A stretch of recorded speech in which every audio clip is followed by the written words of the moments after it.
শুরু করলাম।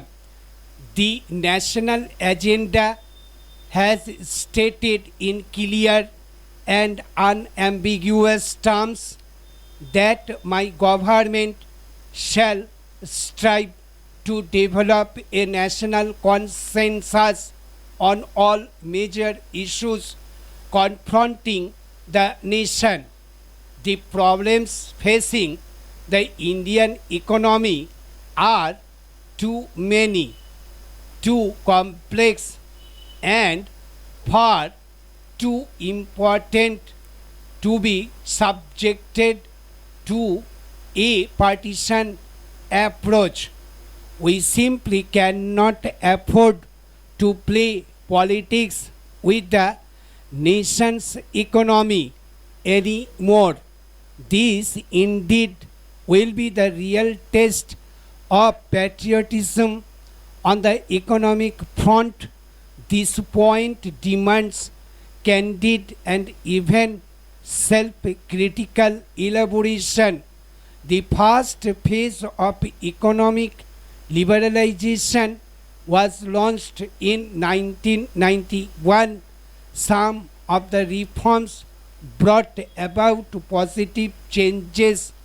Unfortunately, the measures taken to free the economy were not matched by checks and balances, and we have paid a price for those lapses.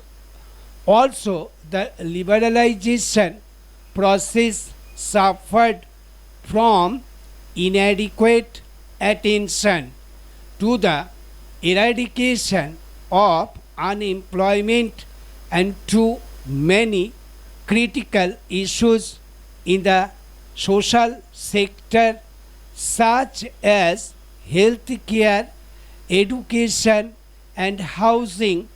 Importantly, it failed to give a momentum to infrastructure development, which is now choking growth. In our view, the reasons lie in the failure of the government to effectively address the core concerns of the Indian industry. They lie in the failure of the Indian industry to appreciate the core concerns of the government para. They also lie in the failure of both the government and the industry to convince the common man that he too has a vital stake in the reforms process.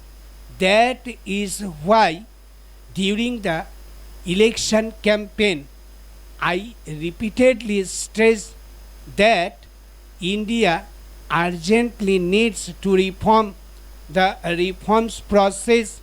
To explain what we mean by this, let me first enumerate what I think are the three main complaints of the industry against the government.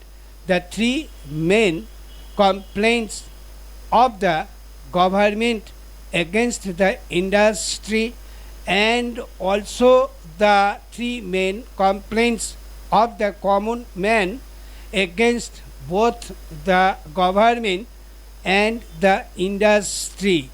The three chief complaints of the industry against the government are: 1. Industry thinks the government is the root cause of avoidable delays owing to excessive controls.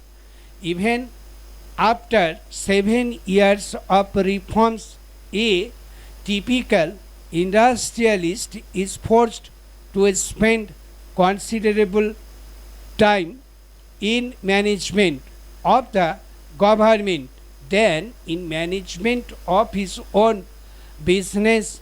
2. Industry complains that the government takes too much but provides too little, and that too haphazardly. Stop. 3. The government is in all those areas of business in which it had no business to be there in the first place. Now let us look at the three chief complaints of the government against the industry. 1. Government feels that the industry does not share its social objectives. To the industry wants the government to govern well. Stop para.